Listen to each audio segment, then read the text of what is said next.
E aí, beleza? Nos anos 60, a East Side High School é uma das escolas mais bem-sucedidas de Paterson, em Nova Jersey. Joe é professor nesta escola e sua turma o adora porque ele ensina coisas importantes com gentileza, mas também com competições divertidas. Certa manhã, sua aula é interrompida por seu colega de trabalho, Frank, que diz que estão realizando uma reunião da diretoria do sindicato sem eles. Furioso, Joe invade a reunião e grita com todos por não apoiarem suas ideias de reforma e sempre desistirem assim que o governo local pede para manterem as coisas quietas. Cansada do comportamento de Joe, a diretoria concorda em transferi-lo para outra escola. 20 anos depois, a East Side High se deteriorou ao ponto de ser chamada de um caldeirão de violência. O próprio prédio perdeu seu brilho e os alunos não sabem o significado de bom comportamento. Bullying e violência estão em todos os corredores. Eles não dão ouvidos aos professores e até os agridem quando tentam intervir, além de substâncias ilegais e armas serem negociadas como se fossem doces.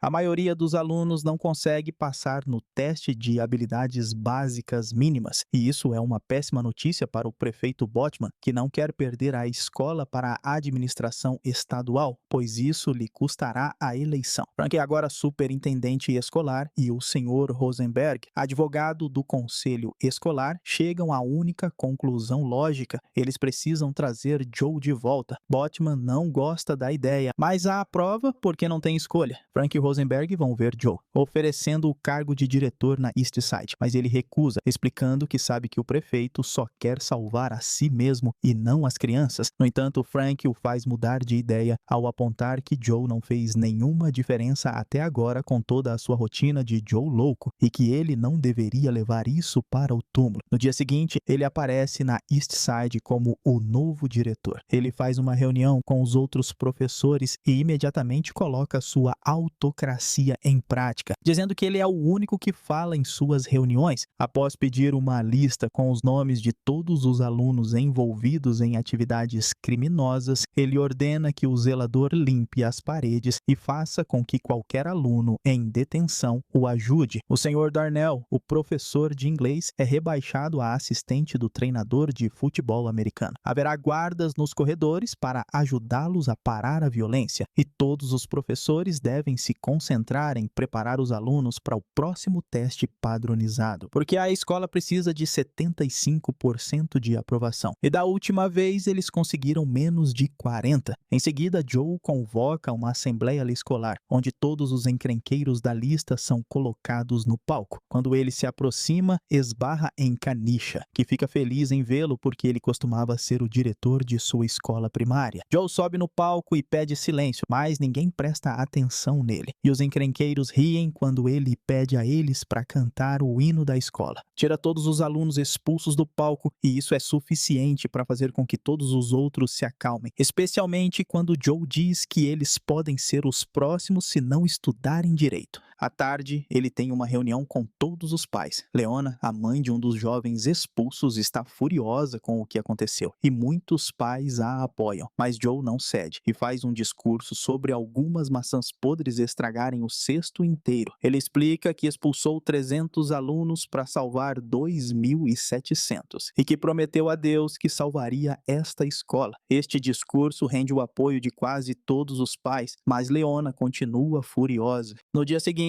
Joe chega à escola e encontra um garoto esperando por ele. Sam foi expulso e agora tenta dizer a Joe que ele cometeu um erro porque não fez nada, mas Joe sabe que ele está mentindo e o leva para o telhado com ele. Ele chama Sam de covarde por não contar aos pais que foi expulso e diz a ele que consumir aquelas substâncias ilegais o matará. Então, se ele quer tanto desistir, deveria pular. O garoto obviamente se recusa e promete que vai melhorar. E Joe aceita dar uma segunda chance a ele, mas avisa que se ele pisar na bola de novo, estará fora para sempre. Durante o almoço, ele vai de mesa em mesa ouvindo o que os alunos têm a dizer e oferecendo alguns conselhos. Ele fica feliz em ver que Ray está usando um terno, o que dá um excelente exemplo, ao contrário de Sam e seus amigos que se vestem de forma desleixada. Quando ele os nota incomodando uma garota, Joe faz com que se levantem e critica a escolha de roupas deles na frente de todos. Então pede que cantem o hino da escola.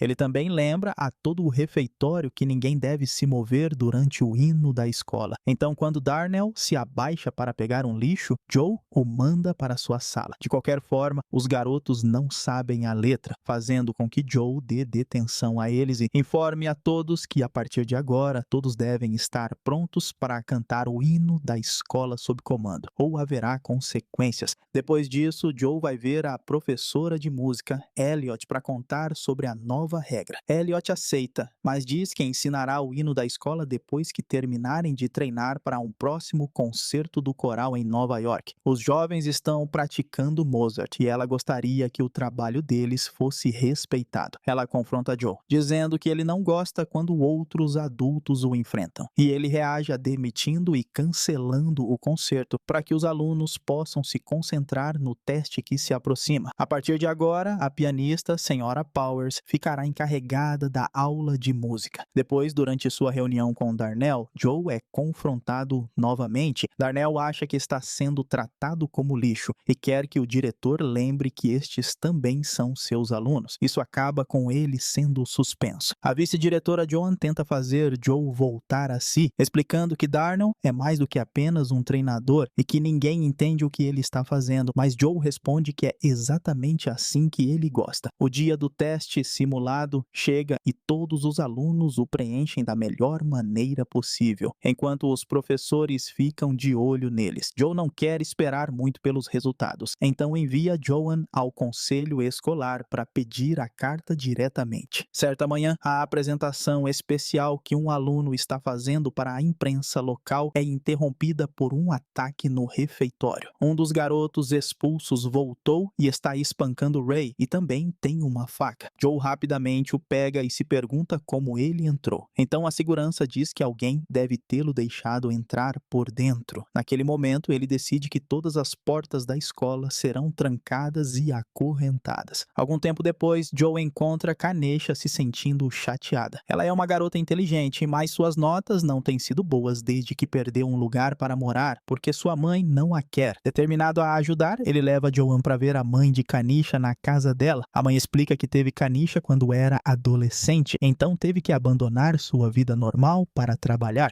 Hoje em dia, ela está tentando ficar limpa do vício, mas isso a deixa em um péssimo estado mental. Por isso, ela achou que seria melhor mandar Kanesha para o serviço de proteção à criança, mas ela nunca deixou de querê-la por perto ou de amá-la. Joe promete ajudá-la a encontrar um emprego melhor e um lugar mais agradável para morar, desde que ela aceite Kanesha de volta e a ajude a se manter concentrada em seus estudos. A notícia das portas acorrentadas chega aos jornais e Leona aproveita a chance para levar a reclamação ao conselho escolar. Frank repreende Joe por se comportar como um louco, mencionando que Leona está organizando um grupo para removê-lo e que o chefe dos bombeiros está do lado dela. Ele acha que Joe está alienando a todos como fez com sua esposa. Então agora ele escreverá uma carta de desculpas para Elliot e Darnell, porque se ele quer ser respeitado como autoridade, ele deve começar respeitando a autoridade também. Darnell é reintegrado, mas os problemas ainda não acabaram. O chefe dos bombeiros aparece na escola com a imprensa, então Joe o faz ir embora enquanto o ameaça com um taco de beisebol. Joan tenta expressar suas preocupações sobre essa atitude, mas, como de costume, ela é ignorada. Para a decepção de Joe, a próxima vez que ele vê Ray é quando o garoto vem se despedir porque não pode mais ficar nesta escola. Mais tarde, ele encontra Sams e seus amigos fazendo bagunça no banheiro. Ele os faz cantar o hino da escola e fica chocado ao ouvir uma bela versão feita no estilo de um coral de igreja. Os garotos admitem que foi Powers quem ensinou isso. Então Joe vai vê-la para parabenizá-la e pedir que ela ensine a todos esta versão da música a partir de agora. Os resultados do teste simulado chegam e Joe fica decepcionado ao ver que eles marcaram apenas 33%.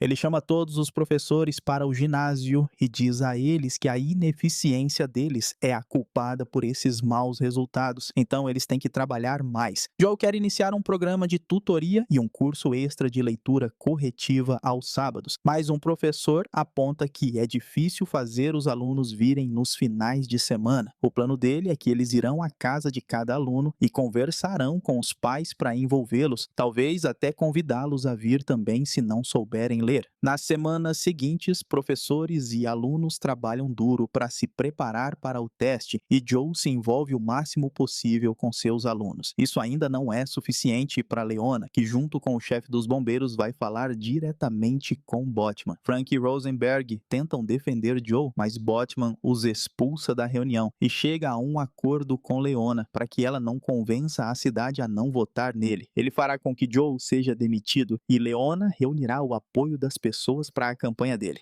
Mais tarde, no banheiro, Botman diz ao chefe dos bombeiros que eles prenderão Joe pelas correntes ilegais após o teste, sem saber que Rosenberg está em uma das cabines e ouve tudo. Ele informa Frank sobre isso e eles vão avisar Joe, que rapidamente cria um plano. Quando os guardas de segurança virem o chefe chegando, eles chamarão Código 10 através dos walkie-talkies e os professores poderão remover as correntes temporariamente. Depois disso, Joan tenta falar com ele sobre o progresso do programa de leitura deles, mas ele diz que está muito ocupado para analisar isso agora e que sua vice-diretora deveria fazer as coisas sem precisar dele o tempo todo. No final do dia, ela pede a Joe uma transferência, explicando o quão frustrante é trabalhar com ele. Ela o chama de um fanfarrão egomaníaco que chicoteia pessoas que não podem revidar e aponta que metade da equipe se sente da mesma maneira. Eles só não foram embora ainda porque se importam com os alunos. Joan, no entanto, já está cansada dessa falta de respeito, então ela quer sair. No dia seguinte, antes da assembleia, Joe entrega a Joan seus papéis de transferência. Então ele faz um discurso aos alunos sobre a má fama que a escola tem na cidade, inspirando-os a provar que não são selvagens. Ele também demonstra sua gratidão aos professores, dando o crédito a Joan. Em seguida, Powers canta Lean on Me e os jovens cantam junto, animados para mostrar ao governo que não são inferiores. Vendo a escola inteira se unir, Joan decide ficar. No dia do teste, os alunos preenchem o exame com confiança, mas também há uma reunião do conselho escolar chegando e Leona não pode esperar mais. Então Botman finalmente dá permissão ao chefe dos bombeiros para obter uma ordem judicial. Enquanto isso, na escola, Kanisha descobre que está grávida, mas seu namorado não acredita que seja o pai, mesmo que ela jure que ele é o único garoto com quem esteve.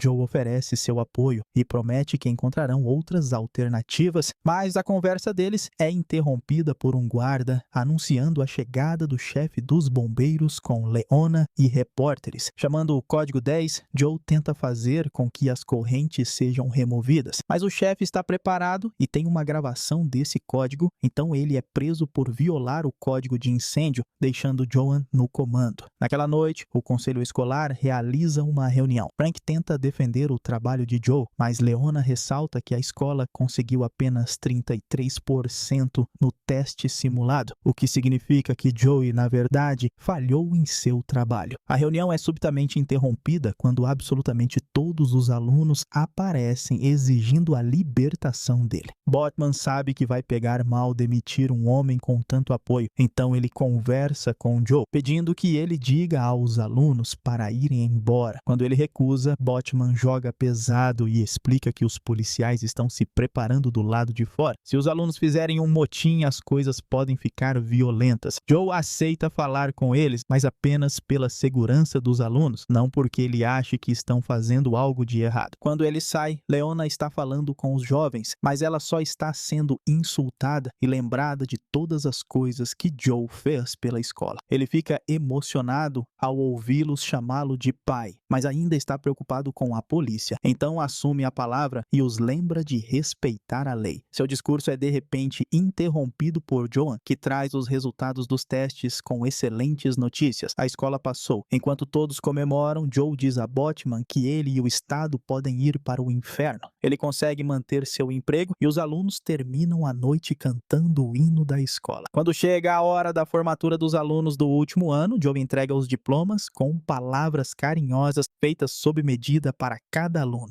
Terminando assim, Meu Mestre, Minha Vida, filme de drama e ação de 1989. E eu espero você no próximo vídeo.